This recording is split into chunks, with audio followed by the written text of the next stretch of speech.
ఫిలిప్పీయులకు రాసిన పత్రిక 4:10 నుండి చదువు. నన్ను గూర్చి మీరిన్నాళ్లకు మరలా యోచన చేయసాగితిరని ప్రభువునందు మిక్కిలి సంతోషించి తిని, ఆ విషయంలో మీరు యోచన చేసి ఉంటిరి, కానీ తగిన సమయము దొరకకపోయెను. నాకు కొదవ కలిగినందున నేను ఇలాగు చెప్పుటలేదు. నేను ఏ స్థితిలో ఉన్నను ఆ స్థితిలో సంతృప్తి కలిగి ఉండ నేర్చుకొని ఉన్నాను. దీన స్థితిలో ఉండనెరుగుదును, సంపన్న స్థితిలోను ఉండనెరుగుదును. ప్రతి విషయములోను అన్ని కార్యములలోను కడుపు నిండి ఉండుటకును, ఆకలిగొని ఉండుటకును, సమృద్ధి కలిగి ఉండుటకును, లేమిలో ఉండుటకును నేర్చుకొని ఉన్నాను. నన్ను బలపరచు వానియందే నేను సమస్తము చేయగలను. ఆయన చెప్పే మాటలు చూడండి. నా జీవితంలో అన్ని పరిస్థితుల్లో నేను వెళ్తాను నేర్చుకున్నాను. సమృద్ధిలో ఉంటాను నేర్చుకున్నాను, కలిమిలో ఉంటాను నేర్చుకున్నాను, కష్టంలో ఉంటాను నేర్చుకున్నాను, సుఖంలో ఉంటాను నేర్చుకున్నాను. ఏడుపు ఏంటో తెలుసు, నవ్వు అంటే నాకు తెలుసు. కానీ ఏదేమైనా సరే ఆయన ఆధారపడేది ఎవరి మీద చెప్పండి? ఆ మాటలు చదవండి చివరిగా. నన్ను బలపరచు వానియందే, నన్ను బలపరచు వానియందే నేను సమస్తము చేయగలను. నేను సమస్తము చేయగలను. ఎక్కడ మీరు చెప్పండి గట్టిగా. సో మీకు మీరు చెప్పుకోవాలి ఏంటంటే, నీ శక్తి, నీ బలము, నీ జ్ఞానము, నీ కలిగిన కాంటాక్ట్స్, నీ కలిగిన ఇన్ఫ్లుయెన్స్, నీ కలిగిన డిగ్రీలు అన్నీ కాదు. దేవుని బట్టి నేను సమస్తం చేయగలుగుతాను. నా బట్టి కాదు. ఈ కుటుంబాన్ని ఎలాగ నడిపిస్తా? దేవుని బట్టి. ఈ చదువులు ఎలా చదువుతా? దేవుని బట్టి. ఈ వ్యాపారం ఎలా జరిగిస్తా? దేవుని బట్టి. నేను చేయనది ఏదైనా సరే దేవుని బట్టి. ఇప్పుడు చదవండి 15వ వచనం నుండి. అయినను నా శ్రమలలో మీరు పాల్పంచుకున్నది మంచిది.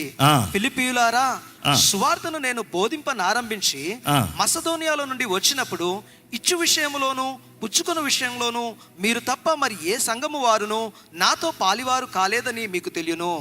ఏలైనగా తెస్సలోనికలో మీరు మాటిమాటికి నా అవసరము తీర్చుటకు సహాయము చేసి తిరి. నేను ఇవిని ఆపేక్షించి ఇలాగూ చెప్పుటలేదు, గాని మీ లెక్కకు విస్తార ఫలము రావాలని ఆపేక్షించి చెప్పుచున్నాను. నాకు సమస్తము సమృద్ధిగా కలిగి ఉన్నది. మీరు పంపిన వస్తువులను ఎపిఫ్రోదితు వలన పుచ్చుకొనియు ఏమీ తక్కువ లేక ఉన్నాను. అవి మనోహరమైన సువాసనయు దేవునికి ప్రీతికరమైన ఇష్టమైన యాగముగా ఉన్నవి. కాగా దేవుడు తన ఐశ్వర్యము చొప్పున. ఆగండి, ఇప్పుడు అందరు కలిసి చదవాలి ఈ మాట. రెడీ, 1 2 3 బిగ్గరగా. కాగా దేవుడు తన ఐశ్వర్యము చొప్పున క్రీస్తు యేసునందు మహిమలో మీ ప్రతి అవసరము తీర్చును. నమ్మేవారు బిగ్గరగా హల్లెలూయా చెప్తామా? గమనిస్తే అక్కడ ఆయన అంటున్నాడు, నేను అన్ని పరిస్థితుల్లో ఉంటాను, నేను ఎరుగుదును, నాకు అన్నీ జరుగుతాను, నేను ఎరుగుదును, నేను అన్నీ చూశాను, నాకు సహాయం కావాల్సినప్పుడు అందరూ సహాయం చేయలేదు. ఫిలిప్పీ సంఘమా, మీరు చేసేది నేను జ్ఞాపకం చేసుకున్నాను. కానీ నాకు అవసరం ఉంది కానీ అవసరం లేదు, నాకు అక్కర ఉంది కానీ అక్కర లేదు. ఏంటి? కొంచెం వియర్డ్గా ఉంది ఆయన చెప్పే స్టేట్మెంట్. నాకు అవసరం ఉంది, అవసరం లేదు, అక్కర ఉంది, అక్కర లేదు. ఇంకా మాటలు చెప్పాలంటే, నాకు అవసరం ఉంది, అవసరం నా కొరకు కాదు. నాకు అక్కర ఉంది, నా అక్కర నా కొరకు కాదు. ఇన్ఫ్యాక్ట్ నా అవసరము మీరు సహాయం చేస్తాం, అది మీకు మేలు. ఎందుకంటే మీకు భాగం. అంటే నువ్వు నాకు సహాయం చేస్తాను బట్టి నీకు మేలు వస్తుంది. సో దేవుడు నాకు అవసరం కలుగు చేస్తాం, నన్ను బట్టి కాదు, నిన్ను ఆశీర్వదిస్తానికి, నువ్వు ఇస్తావా లేదో తెలుసుకుంటానికి నిన్ను బట్టి దేవుడు నాకు అక్కర్ని పెట్టాడు.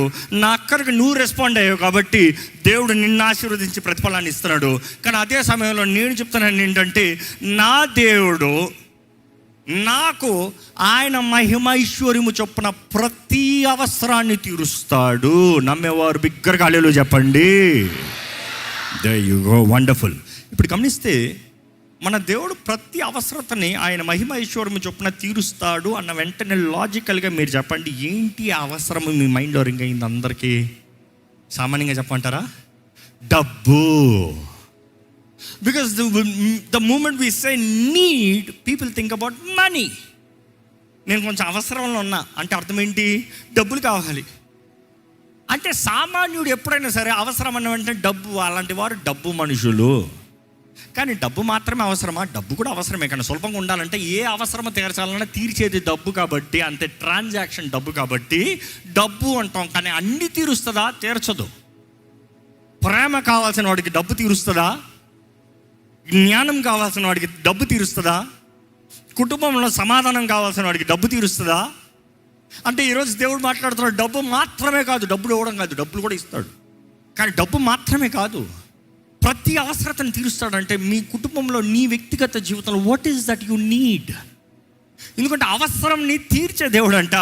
ఆ దేవుడి గురించి చూస్తా ఉంటే ఆయన ఎప్పుడు ఎక్కడ అవసరం కలిగించినా అవసరాన్ని కలిగించే దేవుడు ఆయనే, అవసరాన్ని తీర్చే దేవుడు ఆయనే. ఎందుకు దేవా నీకు పని పట్టలేదా, అవసరాన్ని ఎందుకు ఇస్తున్నావు, అవసరాన్ని ఎందుకు తీరుస్తున్నావు అంటే అక్కడ అవసరం ఏంటి, తీర్చడానికి కారణం ఏంటంటే దేవుడు అంటున్నాడు, నీకు నా పైన నమ్మకం కలగాలి, నీకు నా ఎడల విశ్వాసం కలగాలి. నీ జీవితంలో అవసరం వస్తుందని నేను ముందే ఎదుగున్నాను, అయినను నీ అక్కర్ని తీర్చేవాడిని నేనే అనేది నిరూపిస్తాను. ఎందుకంటే అక్కర్ని ఇచ్చే దేవుడు, అవసరాన్ని ఇచ్చే దేవుడు, అవసరాన్ని తీర్చే దేవుడు ఆయన అన్నమాట. దేవునికి పని పాటలేదా అనుకుంటారు. లేదు లేదు, అది పరీక్ష. నిజంగా ఒక తండ్రి కానీ, ఒక నిజమైన తల్లి కానీ బిడ్డల్ని పరీక్షిస్తారు, నా బిడ్డలు ఎలా ఉన్నారని. ఒక భర్త భార్య చూసినప్పుడు వారి మధ్య ఎప్పుడు పరీక్ష ఉంటుంది. ఫెయిత్ఫుల్నెస్, నమ్మకత్వం అన్న పరీక్ష. నమ్మకత్వం అన్న పరీక్ష, విశ్వాసం అన్న పరీక్ష దేవుడు కూడా మన జీవితంలో కలుగు చేస్తానికి కారణం ఏంటంటే మనం ఎవరిని నమ్ముతున్నాం. Who do we believe? దేవుని నమ్ముతున్నామా, మనుషులను నమ్ముతున్నామా? దేవుని మీద ఆధారపడుతున్నామా, మనుషుల మీద ఆధారపడుతున్నామా? ఈ వాక్యం వెంటనే మీరు ఒక మాట అర్థం చేసుకోవాలి. ఇక్కడ అపోస్తలైన పౌలు అంటున్నాడు, ఆయన అంటున్నాడు ఏంటి, నేను ఎలా ఉంటామైనా నేను నేర్చుకున్నాను. కలిమిలో ఉంటాం, సుఖంలో ఉంటాం, ఏమి లేకపోతాం, అన్నీ కలిగి ఉంటాం, అన్నీ నేర్చుకున్నాను. Life is all up and downs. ఈరోజు మనం చాలామంది కష్టంలో వెళ్ళేటప్పుడు మనం అనుకుంటాం దేవుడు నన్ను మర్చిపోయాడు. పీక్స్లోకి వెళ్ళేటప్పుడు దేవుడు, ఆహా ఎంత చక్కని దేవుడు. ఈరోజు చాలామంది స్తుతి కోటలు పెట్టుకుంటారు. ఎప్పుడు తెలుసా? ప్రమోషన్ వచ్చినప్పుడు, అన్నీ బాగుందప్పుడు, అంత చక్కగా జరిగినప్పుడు. ఎప్పుడన్నా మీ జీవితంలో పోరాటంలో, కష్టంలో, వేదనలో ఇంకా నా పని అయిపోయింది అన్నప్పుడు స్తుతి కోసం పెట్టారా? ఎట్లా పడతామంటారా? అప్పుడే ముఖ్యంగా పెట్టాలి. ఎందుకంటే ఒక్కసారి తిరిగి చూసి, ప్రభువా ఈరోజు ఇక్కడ ఉన్నాను కానీ నన్ను అక్కడ తీసుకెళ్ళిన దేవుడివి, మళ్ళీ తీసుకెళ్ళగలిగిన దేవుడివి. I will praise you as credit. ఎప్పుడన్నా దేవుడికి ప్రైజ్ అండ్ క్రెడిట్ ఇచ్చారా? క్రెడిట్ అంటే మాట అందరూ తెలుసు కదండి. పని చేస్తానికి ముందే ఇస్తాం, కొనుక్కుంటానికి మొత్తానికి ముందే ప్రీ ఆర్డర్ అంటాం. ఏంటి? నేను నమ్ముతున్నా నువ్వు నా ఆర్డర్ని డెలివరీ చేస్తావు కాబట్టి ప్రీ ఆర్డర్ నీకు ఇచ్చేస్తాను డబ్బులు. దేవుడు ఎవరికి అచ్చి ఉండడు. నమ్మేవారు హల్లెలూయా చెప్తామా? ఒకటి జ్ఞాపకం చేసుకోండి, a man can never pre order God. You know why? నీ జీవిత కాలంలో నీకు కలిగినంత దేవునికి వచ్చినా కూడా, ఇచ్చినా కూడా నువ్వు ఇంకా దేవునికి అచ్చి ఉన్నావు. అచ్చి ఉన్నదే తీర్చిన వాడు ప్రీ ఆర్డర్కి ఎలా డబ్బులు కడతాడు? కానీ అనేక సార్లు విశ్వాసంతో ప్రభువా నీవు చేస్తావు, నువ్వు చేయగలవు అని నమ్మే వారికిలో దేవుడు సులభంగా కార్యాన్ని జరిగిస్తాడండి. అతి వేగంగా కార్యం జరుగుతుందని చూస్తామండి. ఇక్కడ చూస్తే పౌలు తన పరిచర్య, పౌలు రక్షించబడతాం ముందు ఎవరు? సౌలు. Who is Saul? A rebel, a bold man. తన ప్రారంభం నుండే, తన యవన కాలం నుండే హీఈస్ ఎ రెబెల్. తనకి కలిగిన జ్ఞానము, he red with a scholar దగ్గర నుండి చదివాడు. అంతగా ప్రాముఖ్యమైన వ్యక్తి. కానీ ఎలా ఉన్నాడంటే దేవుని బిడ్డల్ని చంపేవాడు. బోల్డ్ ఇన్ యాక్షన్. దేనికి భయపడలే. పౌల్ని ఎందుకు దేవుడు కోరుకున్నాడని నేను అనేక సార్లు ఎగ్జామిన్ చేసినప్పుడు I see his boldness, his passion. నేను నిలబడతా, ఏదైనా సరే మనుషుని చంపాలా చంపుతా, నా ప్రాణం పెట్టాలా పెడతా. You see that attitude, boldness. ఎవరైతే దేవునికి విరోధంగా వ్యక్తి, దేవుని ప్రజల్ని చంపే వ్యక్తి. ఆలయం అనేటప్పుడు అక్కడ సంఘములుగా కూడినప్పుడు, అక్కడ ఏదో బిల్డింగ్ అనే ఆలయం లేదు, అక్కడ ఆలయం అనేటప్పుడు సంఘము. ప్రజలు ఇళ్లలో కూడినప్పుడు, ఎక్కడన్నా కూడినప్పుడు అక్కడికి వెళ్ళి అక్కడ నాశనం చేసేవాడంట. అక్కడ he use to be a pure, అంటారు క్రూరమైన వ్యక్తి. అటువంటి వ్యక్తి ఎవరైనా సరే ఈ రోజు క్రైస్తవులు ఏం చేస్తారు తెలుసా? మేము వాడిని దాడి చేస్తాం, వాడిని అరెస్ట్ చేస్తాం, కేసు వేస్తాం, ఫైల్ చేస్తాం. హ్యూమన్ రైట్స్, మాకు రైట్స్ ఉన్నాయి, ఫైట్ చేస్తాం. దట్ ఈస్ ద రీజన్ ఆది సంఘంలో చూసిన ఆ కార్యాలు ఈరోజు జరగడానికి. మీరు గమనిస్తే సంఘం అంతా ప్రార్థన చేశారు. దేవుడు ఆ వ్యక్తినే మార్చి నాయకుడిగా నిలబెట్టాడు. మనం చూస్తామండి, అలాంటి వ్యక్తి తనను నేర్పించేది ఒకటి చూస్తే, ఏదేమైనా సరే నేను ధైర్యంగా నిలబడతా, ఏదేమైనా సరే నా జీవితంలో ఏ అక్కర వచ్చినా సరే నేను క్రీస్తు కొరకు సాక్షిగా నిలబడతా. No matter what happens, I am ready. I know my God shall supply all my needs. నా దేవుడు నా సమస్తాక్కరని తీరుస్తాడు. దేన్ని బట్టి? నా బ్యాంక్ బ్యాలెన్స్ని బట్టి కాదు, నేను పనిచేసే ఉద్యోగాన్ని బట్టి కాదు, నాకు కలిగిన జ్ఞానాన్ని బట్టి కాదు, నాకు కలిగిన ఇన్ఫ్లుయెన్స్ని బట్టి కాదు, నా చుట్టూ ఉన్న మనుషుల్ని బట్టి కాదు. ఆయన మహిమైశ్వర్యము, ఆయన మహిమైశ్వర్యము. ఈరోజు మన జీవితంలో జ్ఞాపకం చేసుకోవాలి. దేవుడు మనల్ని ఒక పరిస్థితిలో పెట్టాడంటే దేవుడు మనల్ని పరీక్షిస్తున్నాడు. ఆ పరీక్షలో ఉండండి మనం పైకి రావాలని. కానీ ఆ పరీక్ష అనేక సార్లు నేను చూసినప్పుడు మా టీంతో కూడా నేను ఎక్కువ చెప్తూ ఉంటాను. ఈ విషయంలో చాలా కఠినంగా ఉంటాను. ఎలాగంటే చిన్న ప్రారంభం. ఈరోజు మనుషుడికి చిన్న ప్రారంభం వద్దంట, పెద్దగా గ్రాండ్ ఎంట్రీ. నేను చేస్తే అలాగా చెయ్యాలి, లేకపోతే చేయను. నేను వెళ్తే అలాగ వెళ్ళాలి, లేకపోతే వెళ్ళను. కానీ దేవుని వాక్యం చూస్తే 30 అంతులుగా, 60 అంతులుగా, 100 అంతులుగా. 30 అంతులుగా 100 అంతులుగా వెళ్ళిపోవచ్చు కదా డైరెక్ట్గా. Why it is a process. Are you faithful in 30 before you reach 100? మన జీవితంలో నమ్మకత్వం కనబడుతుందా అండి? దేవునికి లెక్కప్ప చెప్పగలిగిన జీవితం ఉండాలి. ఈరోజు మన జీవితంలో జ్ఞాపకం చేసుకోవాలండి. దేవుడు ప్రతి ఒక్కరికి పరీక్ష పెట్టండి, హెచ్చింపు లేదు. పరీక్ష మన జీవితంలో దేవుడు అనుమతించే ప్రతిసారి దేవుడు ఎదురు చూస్తున్నాడు. నేను నీ జీవితంలో ఒక నూతన కార్యం చేయాలని ఆశపడుతున్నాను, కానీ నీవు తేల్తావా, నువ్వు నిలబడతావా? Can I give you promotion? Can I promote your life? పోరాటాలు చాలు ప్రభు అని ఏడ్చేవాడికి దేవుడు హెచ్చింపవాళ్ళాడండి. ప్రభు ఏ పోరాటమైనా సరే నువ్వు నా తోడు ఉండు ప్రభు అనేవాడికి దేవుడు హెచ్చింపిస్తాడు. అర్థమైందా? పోరాటాలే వద్దు ప్రభు అనేవాడు జీవితంలో దేవుడు ఏమీ చేయలేడు. ఎందుకంటే ఆశీర్వాదాలు అనేక సార్లు మన పోరాటాల నుండి దాటుకుని పోతూనే వస్తాయి.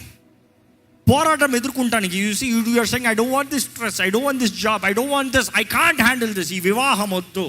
దేవుడు ఏం చేస్తాడు? అనుకుని చూడండి అమ్మా, మీరు నాకు వద్దు, నేను ఏగలేను, నాకు విడాకులే కావాలి. దేవుడు ఏమంటాడు? సరే తల్లి, నేను చక్క పెడతాను, ఏ పర్వాలేదు, రాత్రి నేను అన్నీ సెట్ చేసి ముగించేస్తాను అంటాడా? Not possible. నీవు ప్రార్థన చేయాలి. ఏలే చూస్తున్నావు, హీ ప్రేడ్, ప్రభువా హీ ప్రేడ్.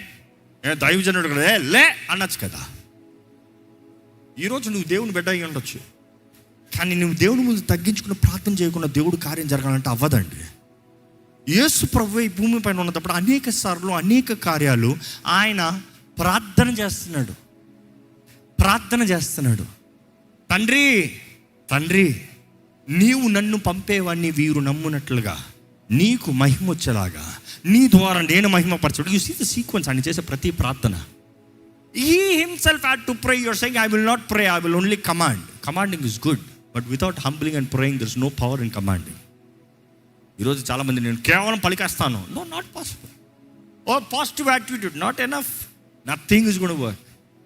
ఈరోజు మనలో ఉన్నవాడు, నాలో ఉన్నవాడు ఆయన మహిమైశ్వర్యము చెప్పున ఆ రీతిగా ఆయన మీద ఆధారపడతానే ఏదైనా జరుగుతుంది. ఈ వాక్యం వినేటప్పుడు మీరు జ్ఞాపకం చేసుకోవాలండి. What do you have? ఏంటి మీ అవసరత ఏంటి? బైబిల్లో చూస్తే చాలా చక్కగా ఉంటుందండి. ఒకసారి లెట్స్ క్విక్లీ గో యోహాను 6:1 నుండి చదువుదామా? అటు తరువాత యేసు తిబేరియా సముద్రము అనగా గలిలయ సముద్రమును దాటి అద్దరికి వెళ్ళెను. రోగుల ఎడల ఆయన చేసిన సూచక క్రియలను చూసి బహుజనులు ఆయనను వెంబడించిరి. యేసు కొండ ఎక్కి అక్కడ తన శిష్యులతో కూడా కూర్చొని ఉండెను. అప్పుడు పస్కా అని యూదుల పండుగ సమీపించెను.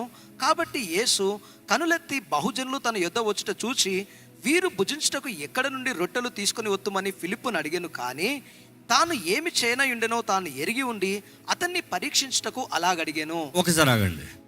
మనం చూస్తున్నాము ఆయన దగ్గరికి ఎంతో మంది వచ్చారంట, కొన్ని వేల మంది వచ్చారంట. ఆయన దగ్గరికి వేలాది మంది వచ్చారు. వేలాది మందికి ఆయన బోధిస్తున్నాడు, వేలాది మందిని స్వస్థపరుస్తున్నాడు, వేలాది మందికి పరిచయం చేస్తున్నాడు. కానీ వేలాది మందికి మీద హీ వాజ్ కంపాషనేట్. వారు ఎవరైనా మాకు ఆకలేస్తుంది అన్నం పెట్టండి అని అడిగారా? మాకు ఆకలేస్తుంది మాకు రొట్టెలు వండి అని అడిగాడా? Nobody asked anything. కానీ ఆయన సన్నిధిలో ఉన్నారంట.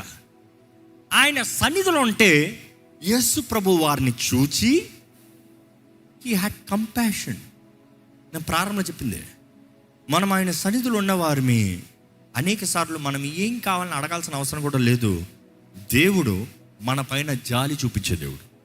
కానీ అదే సమయంలో దేవుడు తన శిష్యుల్ని పరీక్షిస్తున్నాడు. There is a test. ఆ పరీక్ష ఏంటి? ఆయన చేయబోయేది ఆయనకు తెలుసంట, కానీ ఆయన పరీక్షిస్తున్నాడంట. ఏ ప్రభా నీకు పని పట్టలేదా ప్రభా, చేసేది చేసుకుని పోవచ్చు కదా? నో. అనేక సార్లు మనం దేవా నువ్వే నన్ను విడిపించే దేవుడు, నువ్వే బయట తీసేయడం, మరి ఎందుకు పంపించే దాంట్లోకి? పని పట్టలేదా? No, a test. ఎందుకంటే దాన్ని బట్టి నీ విశ్వాసం ఎదగాలి, నీ విశ్వాస జీవితంలో నీవు ఎదగాలి. మరలా ఆ మాట చదవండి. ఆయన చేయబోయే కార్యం ఆయన ఎరుగున్నాడు, కానీ వారిని పరీక్షిస్తానికి ఆయన పలికాడు. చెప్పండి. ఏమి చేయనయున్నాడో తాను ఎరిగి ఉండి అతన్ని పరీక్షించటకు అలాగడిగాను. అందుకు ఫిలిప్పు వారిలో ప్రతివాడును కొంచెం కొంచెం పుచ్చుకొంటకై 200 దిరానముల రొట్టెలను చాలవని ఆయనతో చెప్పెను. ఆయన శిష్యులలో ఒకడు అనగా సీమోను పేతురు సహోదరుడైన అంద్రెయ ఇక్కడ ఉన్న ఒక చిన్నవాని యొద్ద 5 యవల రొట్టెలు 2 చిన్న చేపలు ఉన్నవి, కానీ ఇంతమందికి అవి ఏమాత్రము అని ఆయనతో అనగా యేసు జనులను కూర్చుండబెట్టుడని చెప్పెను. ఆ చోట చాలా పచ్చిక ఉండెను గనుక లెక్కకు ఇంచుమించు 5,000 మంది పురుషులు కూర్చొని ఉండిరి. యేసు ఆ రొట్టెను పట్టుకొని కృతజ్ఞతాస్తుతులు చెల్లించి కూర్చున్న వారికి వడ్డించెను. అలాగూ చేపలు కూడా వారికి ఇష్టమైనంత మట్టుకు వడ్డించెను. వారు తృప్తిగా తినిన తరువాత ఏమీ నష్టపడకుండా మిగిలిన ముక్కలు పోగు చేయడని తన శిష్యులతో చెప్పెను. కాబట్టి వారు భుజించిన తర్వాత వారి యొద్ద మిగిలిన 5 యవల రొట్టెల ముక్కలను పోగు చేసి 12 గంపలు నింపిరి. ఆ మనుషులు యేసు చేసిన సూచక క్రియను చూసి నిజముగా ఈ లోకమునకు రాబో ప్రవక్త ఈయనే అని చెప్పుకొనిరి. మనం చూస్తామండి, ద స్టార్ హైలైట్. మనం అనేకసార్లు చూసేటప్పుడు, ఈ ఉపమానం చదివేటప్పుడు 5 రెట్లు 2 చిన్న చేపలు, ఆ చిన్న బాలుడు దేవుని దగ్గర తీసుకొచ్చాడు. 5 రెట్లు చిన్న చేపలు, 5,000 మంది పురుషులు మాత్రమే. ఇంకా స్త్రీలు పిల్లలు ఎంతమంది ఉన్నారో లెక్క తెలీదు, కానీ అన్ని వేల మంది తిన్నారు. 5,000 మంది తిన్నారు అని చెప్పుకుంటాం చక్కగా. But remember one thing, highlight is not the baby, not the young boy. Highlight is not the 2 loaves and the 5 fishes. That is not the highlight. Highlight ఏంటి తెలుసా? ఆకలి. ఆకలి ఆకలి ఉంది కాబట్టి దేవుడు కంపాషనేట్, కరుణను చూపించాడు. ఆకలి లేకపోతే కరుణ ఎందుకు? ఆకలి లేకపోతే అద్భుతం ఎందుకు? ఈరోజు మీ జీవితంలో మీకు ఆకలి లేకపోతే దేవుడు మీకు ఎందుకు అవ్వాలి? ఆకలి లేని వాడు ఎందుకు నింపబడాలి? ఎప్పుడైనా ఇంట్లో ఫుల్గా తిని బయటికి వెళ్ళారా? బయటికి వెళ్ళిన తర్వాత ఎవరైనా సరే తిందమ్మా బయట అంటే ఏమంటారు? పొట్ట ఫుల్గా ఉంది, ఏం వెళ్దాం, I'm full, I don't have to eat. నువ్వు తినే కావాలంటే కూర్చుంటా, నేను తిన్నా ఎందుకంటే నా పొట్ట ఫుల్. కొంతమంది అంటారు పీకల వరకు ఉందన్నా, కొంతమంది మొహమాట అంటే రాయ కూర్చో తినే అంటే పీకల వరకు ఉందా? భలే ఉంది పీకల వరకు. ఎందుకంటే తింటా స్టార్ట్ చేసిన తర్వాత దిగుతూ ఉంటుంది. పీకల వరకు ఉందన్నావు, మరి ఎక్కడ దిగింది అంటే మనం కొన్నిసార్లు మొహమాటంగా అంటాం. కానీ దేవుడు అంట వారున్న ఆకలిని చూసి వారి పైన కంపాషనేట్, జాలి, కరుణ ఆయన కలిగి ఆయన చేయబోయే కార్యం ఆయన ముందేరిగి ఉన్నాడు, కానీ వారిని పరీక్షిస్తున్నాడు. So the great thing was the hunger is what brought the miracle. అక్కడ వారి ఆకలే అక్కడ అద్భుతాన్ని తీసుకొచ్చింది. వారికి ఆకలి లేకుండా 5 రెట్లు 2 చిన్న చేపలు తెచ్చాడు కాబట్టి 5,000 మందికి పెట్టాడని కాదు. ఈరోజు దేవుడు అడుగుతున్నాడంటే ఏంటి నీ ఆకలి ఏంటి? అది నేను I have to show my compassion, నా కరుణ నీ పైన చూపిస్తాను. ఏంటి అది నీకు కావాల్సింది? దేవుడు ఈరోజు అడుగుతున్నాడండి మిమ్మల్ని, నన్ను ఏం నింపమంటావు? ఎందుకంటే బైబిల్లో చాలా చక్కగా ఈ మాటలు ఉంటుంది. మత్తయి సువార్త 5:6 చదువుదామా? నీతి కొరకు ఆకలి దప్పులు గలవారు ధన్యులు, వారు తృప్తి పరచబడుదురు. ఏదైనా సరే there is a need, there is a blessing. ఆకలి ఉందా, దాహం ఉందా, తృప్తి పరుస్తా, నీతి నీకు అనుగ్రహిస్తా. యేసు ప్రభు చెప్తాడండి మత్తయి సువార్త 11:28 చదువుదామా? ప్రయాసపడి భారము మోసుకొనుచున్న సమస్త జనులారా, ప్రయాసపడి భారము మోసుకొనుచున్న సమస్త జనులారా, కొంతమంది కాదు, everyone, all who come, all who are weary, all who are burdened, come unto me. నా యొద్దకు రండి, నేను మీకు విశ్రాంతి కలుగజేసేదను. నేను మీకు విశ్రాంతిని ఏమిస్తా అంటాడు దేవుడు? కలుగజేసేదను. I will give you rest. నీకు విశ్రాంతిని కలుగజేస్తా. ఇంకా యోహాను సువార్త 6:35 చదువుదామండి. It is a beautiful verse. అందుకు యేసు వారితో ఇట్లా నేను, జీవాహారము నేనే, జీవాహారము నేనే, నా యొద్దకు వచ్చువాడు ఏ మాత్రము ఆకలిగొనడు. నా యొద్దకు వచ్చువాడు ఏ మాత్రమో ఆకలిగొనడు. దేవుడు అంటున్నాడు జీవాహారం నేనే, ఆకలి ఉందా నా దగ్గర, నా దగ్గరకు వచ్చేదేవుడు ఆకలి కొనడు. కానీ అదే సమయంలో దేవుని దగ్గర మరలా ఇందాక యోహాను 6లో చదివిన రీతిగా అక్కడ 5 రొట్టెలు 2 చిన్న చేపలు విరిచిన తర్వాత, దాన్ని పంచిన తర్వాత దేవుడు అంటున్నాడు మరలా లెక్క పెట్టండి, మరలా ఎత్తండి, మరలా ఎత్తండి. ఎత్తాల్సిన అవసరం ఏంటి? తినాల్సినోడు తిన్నాడు, తినాల్సినోడు తిన్న తర్వాత అయిపోయింది, మరలా ఎత్తుతాం ఎందుకు? You see it's a test. Can you be accountable? ఎన్ని గంపలు ఎత్తారు? 12 గంపలు ఎత్తారు అంటే అకౌంటింగ్ వచ్చింది అక్కడ. ఈరోజు మన జీవితంలో దేవుడికి చేసిన కార్యాలకి లెక్క ఉండదు. దేవుడు చేసేసాడండి, ఏం చేశాడు చెప్పు, ఎలా చేశాడు చెప్పు, చేసిన దానికి నీ ప్రతిస్పందన ఏంటి? కృతజ్ఞత ఉందా? అక్కడ కూడా చూస్తాం, అయ్యా ఇంత చూసిన తర్వాత మరలా ఏంటయ్యా మీ బ్రతుకు. శిష్యులు కూడా అలాగే తిడతాడు దేవుడు క్లాసు. ఈరోజు మన జీవితంలో కూడా దేవుడు అంటాడు ఇంత చేసిన తర్వాత మరలా ఏంటి? నీ సమస్త అక్కర్ని తీర్చే దేవుణ్ణి.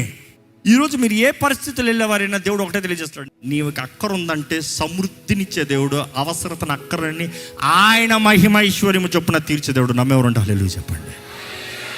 ఎక్కడ అలాగే దేవుడిని అడుగుదామా, దేవా ఇదిగోనయ్యా నా జీవితంలో నా అక్కర్లన్నీ తీర్చు ప్రభువా, నువ్వు ఉన్నావయ్యా.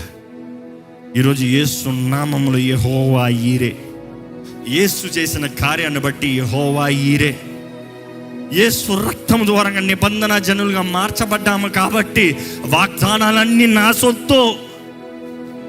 యేసు వాగ్దానము ఆయన నిబంధన ద్వారా చేయబడ్డాయి కాబట్టి ఈరోజు ప్రభా నా అవసరతని అక్కర్లన్నీ తీర్చు ప్రభా, తీర్చు ప్రభా, తీర్చు ప్రభా, నేను ఆరాధిస్తాను ప్రభా, తీర్చు ప్రభా, నేను మహిమపరుస్తాను ప్రభా. I will live for your glory, Lord, not by my might, not by my power, but by your Lord, by your spirit. నీ ఆత్మ ద్వారంగా తృప్తినిచ్చే దేవుడు, నీ ఆత్మ ద్వారంగా బలపరిచే దేవుడు, నీ ఆత్మ ద్వారంగా శక్తినిచ్చి నడిపించే దేవుడివి. ఈరోజు దేవుడు మీతో మాట్లాడుతున్నాడు అండి. ఏంటి నీ ఆకలి? నేను తీరుస్తా. ప్రయాసపడి భారం మోచిన వారలారా నా ఎద్దుకు రండి అంటున్నాడు దేవుడు. ఎక్కడికి వెళ్ళొద్దు, నా దగ్గరికి రా. ఎవరి దగ్గరికి వెళ్ళాల్సిన అవసరం లేదు, ఎక్కడ అడ్డదారులు పట్టాల్సిన అవసరం లేదు, నా దగ్గర రా, నేను తీరుస్తా. I'm your provider. రేపటి గురించిన చింత నీకు అక్కర్లేదు, నీకు అక్కర్లే. ఏం తింటానా, ఏం తాగుతానా, ఏం ధరించుకుంటానా చింత నీకు అక్కర్లేదు. నీ కొరకు చింతించే దేవుడిని నేనున్నా. I will plan for you. దేవుడు జగతికి పునాది వేస్తానికి ముందే మన కొరకు గొప్ప కార్యాలను నిర్ణయించి ఆయన మనల్ని ఏర్పరచుకుని మన కొరకు ఆయన ప్రియ కుమారుడు రక్తాన్ని చిందిస్తానికి నిర్ణయించుకున్నాడు. జగతికి పునాది వేస్తానికి ముందే గుర్రపిల్ల రక్తం చిందించబడిందంట. ఈరోజు ప్రేమించి కరుణించే దేవుడు నిన్ను కోరుకుని ఉన్నాడు, నిన్ను ఏర్పరచుకున్నాడు, నీలో తన జీవాత్మ ద్వారంగా కార్యాన్ని జరిగించాలని ఆశపడుతున్నాడు. జ్ఞాపకం చేసుకోండి, భూమి లేకపోతే పరిశుద్ధాత్మ సంచారాన్ని అక్కర్లేదు. భూమిలో ఇంకా క్రియేషన్ ప్రారంభమవుతాం ముందే ఇంకా అక్కడ అంధకారము, ఇంకా అక్కడ వైట్ కనబడుతుంది, అప్పుడే ఖాళీదనం కనబడుతుంది, అప్పుడే కేవలం సముద్రం మాత్రం కనబడేటప్పుడే పరిశుద్ధాత్ముడు అక్కడ సంచరిస్తాం చూస్తున్నాము. ఈరోజు కూడా నీ పరిస్థితుల్లో, అంధకారంలో ఏమీ లేని పరిస్థితుల్లో, ఏమి రాని పరిస్థితుల్లో, ఏమి జరగని పరిస్థితుల్లో ఉన్నామేమో, పరిశుద్ధాత్ముడు సంచరిస్తున్నాడు. Is enough. ఈరోజు నీవు దేవుడి చేతిలో సమర్పించుకుని దేవుడి సహాయాన్ని వేడుకుంటే ఆయన వాక్కు చాలు నీ జీవితంలో పరిశుద్ధాత్ముడు కార్యాన్ని జరిగిస్తానికి. ఆయన వాక్కు రిలీజ్ అయిందనుకో నీ జీవితంలో కార్యము జరుగుతుందండి. అడగండి, ప్రభువా నన్ను నింపయ్యా, నన్ను నింపు ప్రభువా. యథార్థంగా అడగండి, నన్ను నింపు ప్రభువా, నన్ను నింపు ప్రభువా. నా జీవితంలో కావాల్సిన తృప్తి దయచేయి. వస్తువులు కాదయ్యా నన్ను తృప్తిపరిచేది, నీ సన్నిధి, నీ తోడు. నువ్వు నా తోడు ఉన్నావనే ధైర్యము, నువ్వు నాతో ఉన్నావనే నిశ్చయత. వస్తువులు కాలం తగినట్టుగా మారిపోతాయండి, పోతాయండి, పాడైపోతాయండి.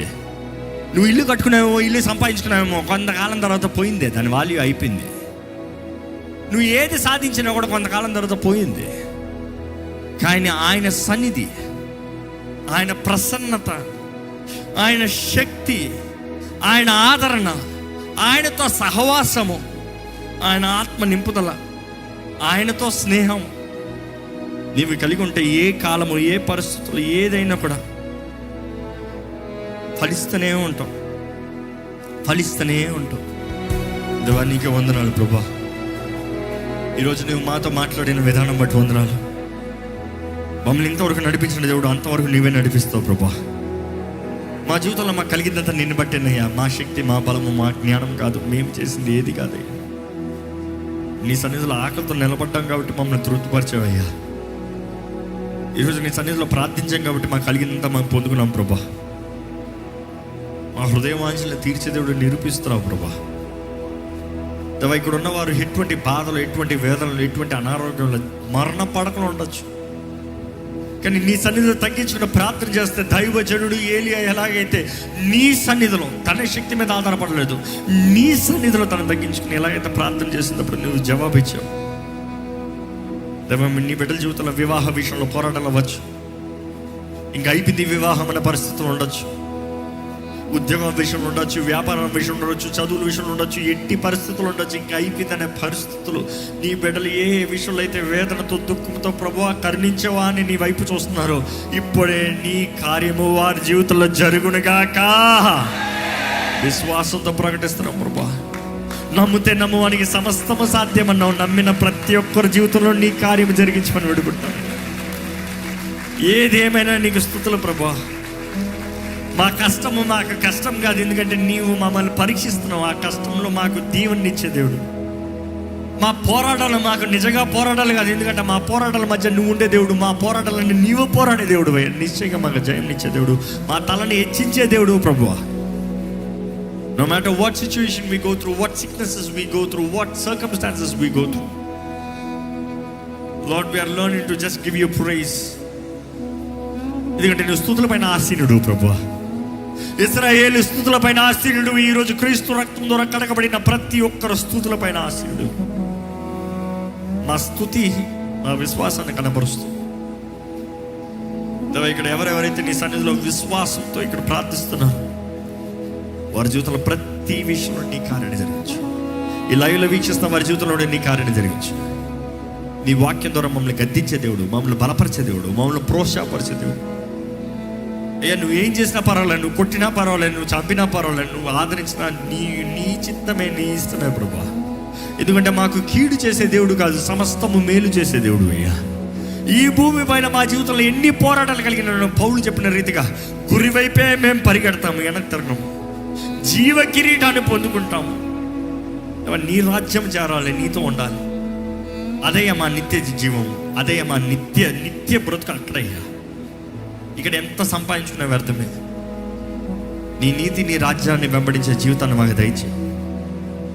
నీ ద్వారా నడిపించబడే భాగ్యం ఇక్కడ ఉన్న ప్రతి ఒక్కరికి, నా స్వరము వింటూ ఈ ప్రార్థనలు ఏకీపిస్తున్న ప్రతి ఒక్కరు నీవే కార్యం జరిగించి నీ ఆత్మ ద్వారా నడిపించమని వేడుకుంటున్నా. నజరేయుడైన యేసు నామములో అడిగి వేడుచున్నాం తండ్రి, ఆమేన్.